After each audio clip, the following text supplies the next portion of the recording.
Buenos días, queridos amigos.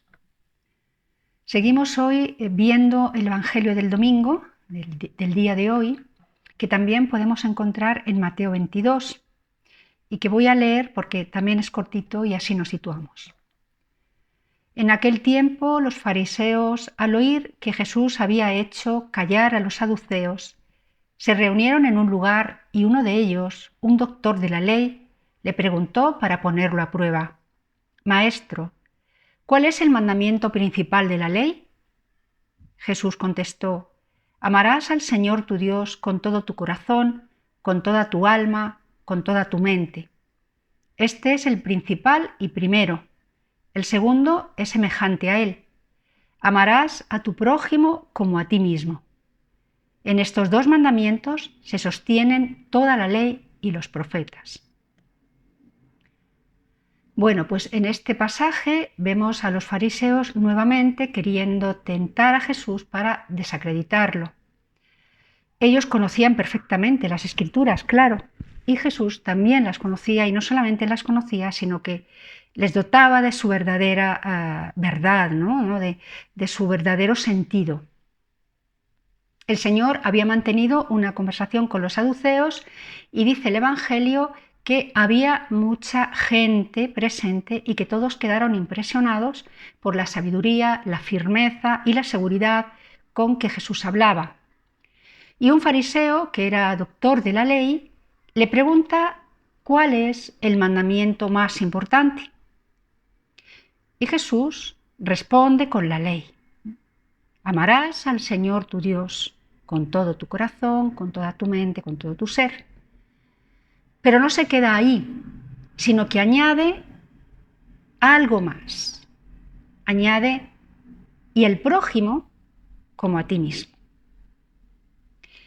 Y les dice que en esos dos mandamientos se sostienen toda la ley y los profetas. Es decir, que todo lo que Dios ha querido decir a la humanidad, a los hombres, desde el principio, tiene como base ese mandamiento, esos dos mandamientos. Es decir, que el Señor les responde que lo más importante, ellos ya saben lo que es. Y cita el primer mandamiento, el Shema Israel, ¿no? Escucha, Israel, Yahvé, nuestro Dios, es el único Señor, y lo amarás con todo tu corazón, toda tu mente y todo tu ser. Esto era fundamental para los judíos. Era el mandamiento. Ese era el primer deber por encima de todos los demás. La letanía, digamos, ¿no? que repiten sin cesar, y la que tenían además que enseñar a sus hijos. Era una especie de ejaculatoria que ellos repetían. Y además la tradición judía les pedía transmitírsela a los hijos, rezarla con ellos y pedir que los hijos la transmitieran a vez a los suyos, haciendo con eso una especie de cadena sucesiva de generación en generación. Cuando a Jesús le preguntan cuál es el mandamiento más importante, evidentemente contesta con el Shema Israel. Pero junto a ese mandamiento, inmediatamente y sin que le pregunten, introduce el amor debido al hombre, al que llama prójimo, de proximus, es decir, cercano, semejante, podríamos decir. Amarás a Dios Todopoderoso, el único Dios, Creador y Señor, con todo tu corazón, con toda tu mente y con todas tus fuerzas, y a tu prójimo, el que es semejante a ti, lo amarás también como te amas a ti mismo. Y ahí Jesús está citando también una frase de la Escritura que ellos conocían, porque está en el Pentateuco, el Levítico, en el capítulo 19, versículo 18. Estos textos eran citados frecuentemente por los rabinos en discusiones éticas cuando se reunían para profundizar en la ley. Pero no los tenían unidos, los conocían y ellos pues tenían muy presente el Shema Israel como lo más importante, y lo otro estaba ahí pues como, bueno, pues como un mandato más de los que había. Jesús lo que hace entonces es unir, hacer uno solo de esos dos mandatos y decir que resumen de manera perfecta toda la ley y los profetas. Y supongo que este unirlos así de manera tan íntima debió dejar un poco fuera de juego a los fariseos, porque ellos es verdad que recitaban el Shema Israel, centraban su alabanza y su atención en el Señor, pero buscaban situarse por encima del prójimo y ocupar los primeros puestos en los bancos, en las sinagogas, y vestir con ropa lujosa y hacerse llamar maestros. Y sin embargo, pues menospreciaban a la gente más pobre y más sencilla. En este contexto, lo que estaba haciendo el Señor era citar la ley de Dios que ellos conocían, uniendo, vinculando al amor a Dios el amor debido al prójimo. Ya sabéis que, bueno, pues que los judíos tenían 365 mandamientos negativos, es decir, de prohibiciones de lo que no podían hacer, y tenían 248 positivos, de lo que sí estaban obligados a hacer. Claro, eso además debían aprenderlo de memoria, debían recitarlo en las sinagogas, y eso suponía una carga muy pesada, muy gravosa para el pueblo de Israel. Y Jesús, sin quitar importancia a la ley, citando la ley, les presenta el amor como lo más importante, como aquello que resume y sostiene, soporta y sirve de base a todo lo demás. Todo lo que ellos trataban de hacer para agradar a Dios no tiene sentido sin el amor, ni sirve para nada. Eso es lo que nos está diciendo Jesús. La fe no puede reducirse a la observancia escrupulosa, minuciosa de preceptos y normas. Hay que vivir amando. Y esto que Jesús señala como lo más importante, no parece fácil tampoco vivirlo plenamente. Porque mirad que Jesús no habla de respeto a Dios, no habla de consideración, no habla de reconocimiento de su grandeza, no habla ni siquiera de obediencia. Habla de amor. Habla de que a Dios hay que amarlo. Y no de cualquier modo. Hay que amarlo con todo nuestro corazón, con toda nuestra mente, con todas nuestras fuerzas.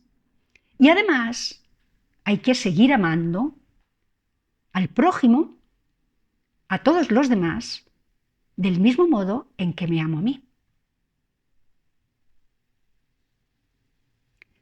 Y esto no parece fácil, porque, claro, nosotros podríamos preguntarnos, ¿se puede amar así?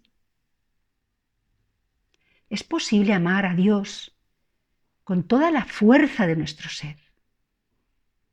¿Se puede amar al prójimo, a aquel que no soy yo, ni tiene nada que ver conmigo, como me amo a mí?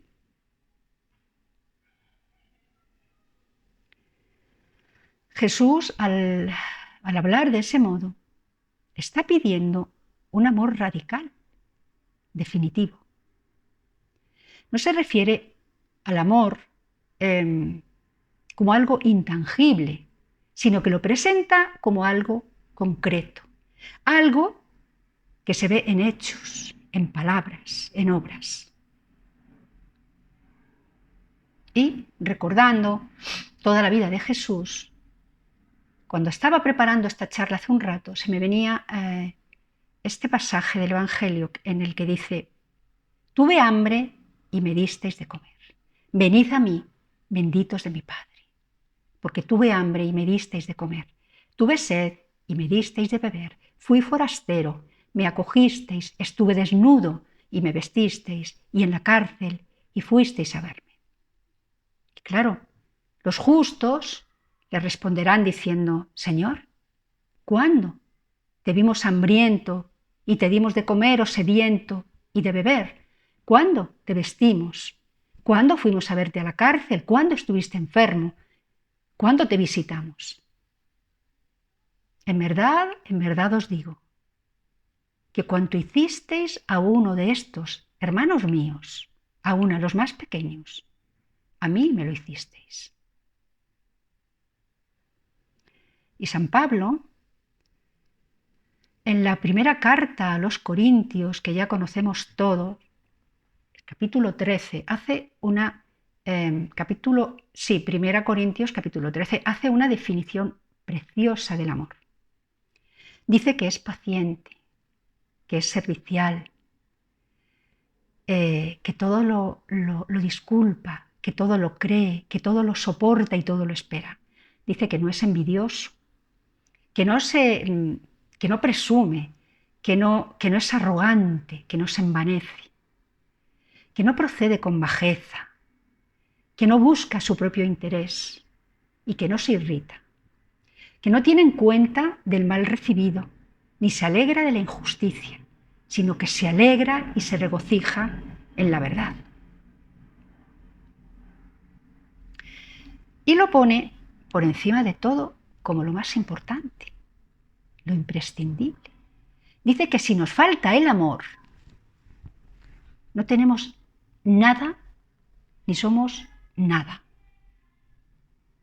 Y que aunque tuviéramos toda la sabiduría del mundo y todo el don de la profecía y tuviésemos una fe, que es lo que se nos pide como para mover montañas, sin amor no somos nada. Y aunque hiciésemos todas las obras de caridad del mundo y entregásemos todos nuestros bienes y nos quedásemos en la calle e incluso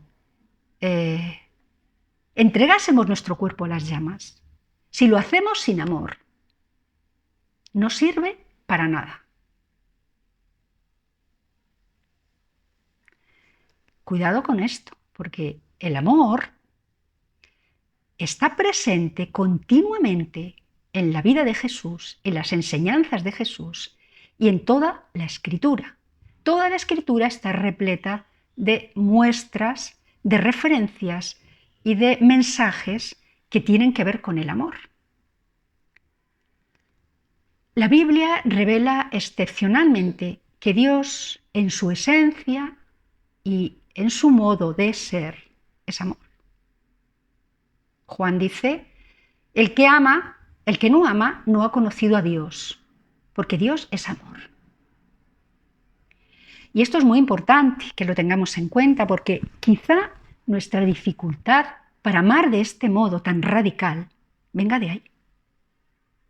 Venga de que no conocemos a Dios.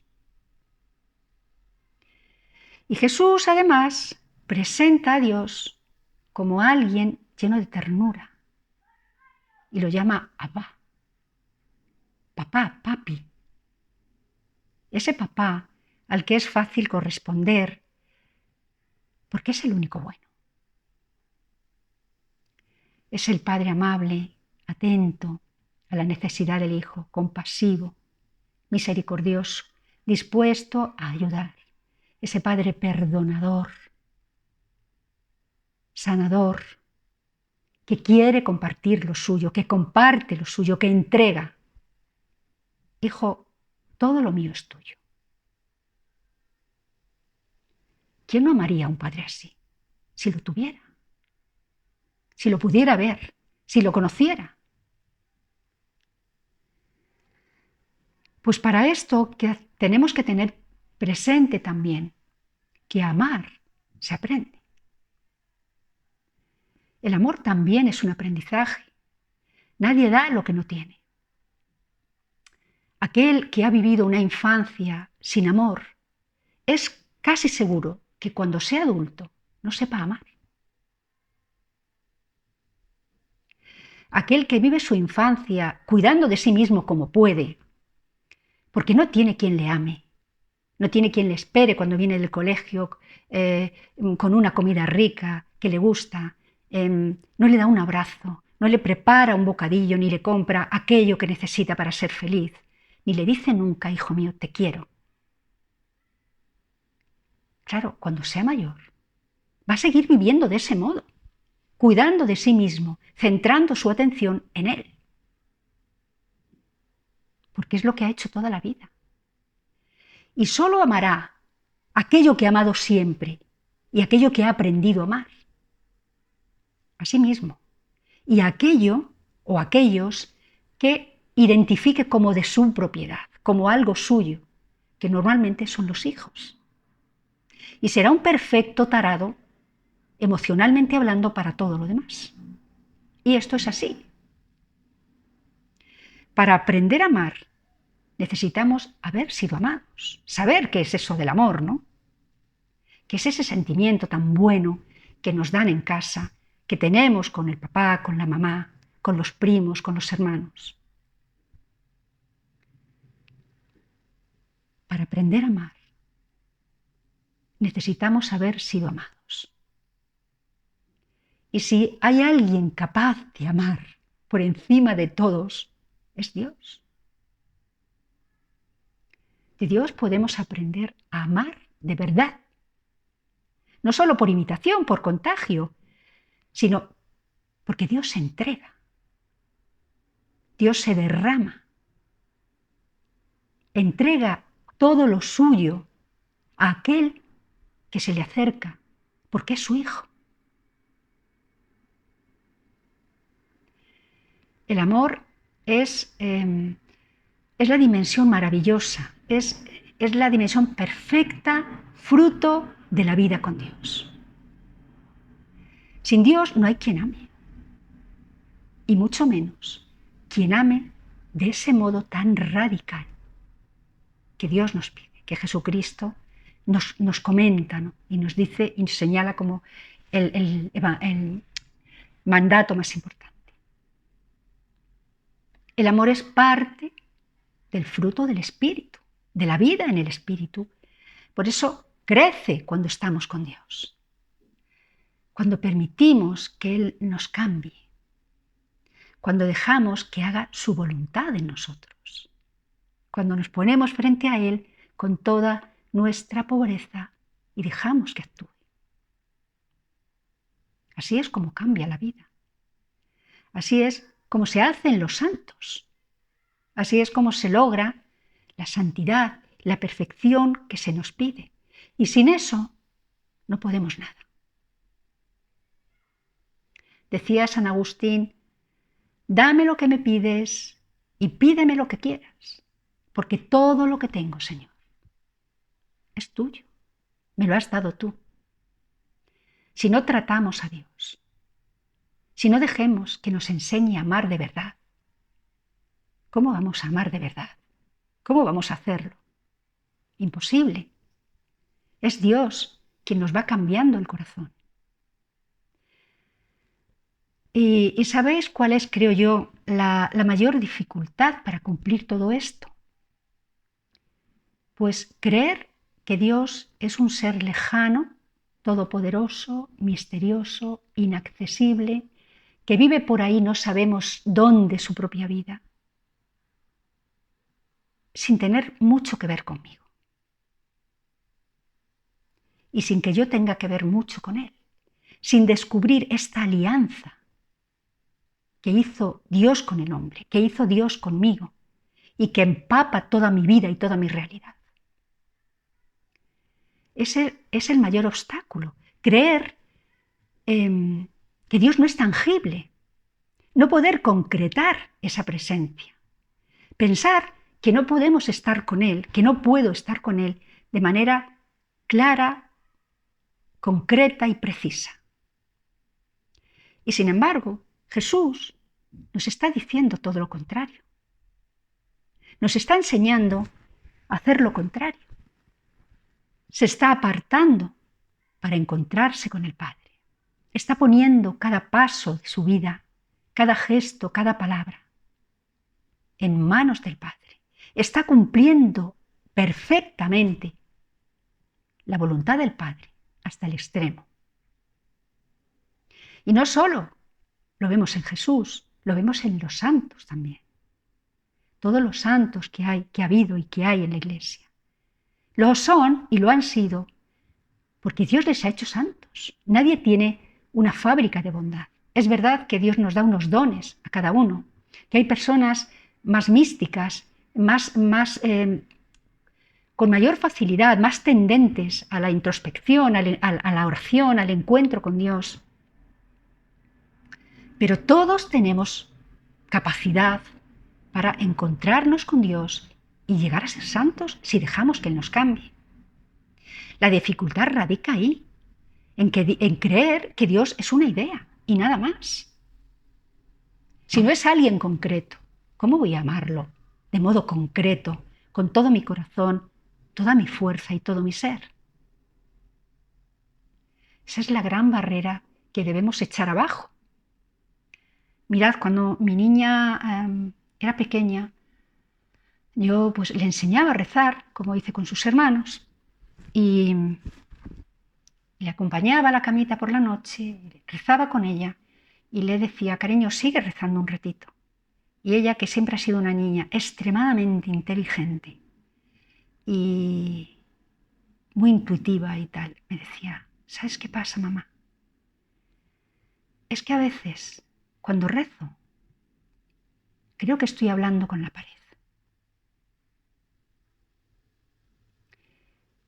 Era el engaño de la razón, que a veces se sitúa por encima del corazón y de la intuición. Y entonces yo tenía que decirle, hija mía, a Dios no podemos verlo, pero eso no significa que no exista. Si yo no puedo verlo, ¿no existe? ¿Por qué? ¿Por qué? ¿Quién nos dice que solo existe lo que podemos ver?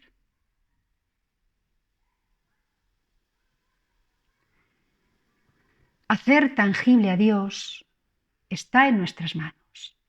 Es cuestión de apertura, básicamente. Todos somos capaces de Dios y estamos llamados a encontrarnos con Él y con su amor. Y ese encuentro cambiará nuestra mirada y nuestro corazón de manera radical y nos permitirá vivir como Él nos pide. Dios no dejará de ser una idea más o menos cercana, pero una idea sin más. Si no empezamos a ser conscientes de que su existencia no depende de que yo pueda verla. La vida de Dios no depende de mi pobre mirada. Hay que hacer un acto de fe a veces en la vida. Todos en un momento u otro tenemos que dar un salto hacia Dios y empezar a buscar su presencia, a abrirnos a esa realidad y dejar que nos cambie el corazón y que nos haga como Él quiera que seamos. Y para eso no estamos solos, ni podemos estar solos. Para eso tenemos la Escritura, tenemos la Iglesia, tenemos la comunidad, tenemos los sacramentos. Eso es básicamente lo que va a permitir que después de nuestra apertura avancemos y permitamos que Dios nos cambie con todos esos recursos que Él nos ofrece, que Jesús inventó para quedarse con nosotros. Ojalá que seamos capaces de avanzar en ese sentido porque es el único sentido, lo único que se nos va a pedir cuando crucemos la línea y dejemos este mundo. Y ojalá, ¿no?, que seamos capaces de dejarnos transformar por Dios, por Jesús, y que nos acerquemos de verdad con humildad, con confianza a la Iglesia para ver qué nos ofrece. y que nos dejemos cambiar el corazón. Lo pido así, ya sabéis, que siempre pido por este grupito pequeño de personas que que estamos aquí en este canal, ¿no? Y rezo por vosotros, y rezo por mí también y por los míos, por mis hijos y por todos aquellos que de algún modo u otro pues están vinculados a mí, para que el Señor nos cambie el corazón y todos lleguemos a ser así, como Él quiere, como Él ha pensado, como Él ha soñado desde toda la eternidad para cada uno de nosotros. Os mando muchas bendiciones y un abrazo muy, muy fuerte y os emplazo a la próxima charla, si queréis. Hasta el próximo día.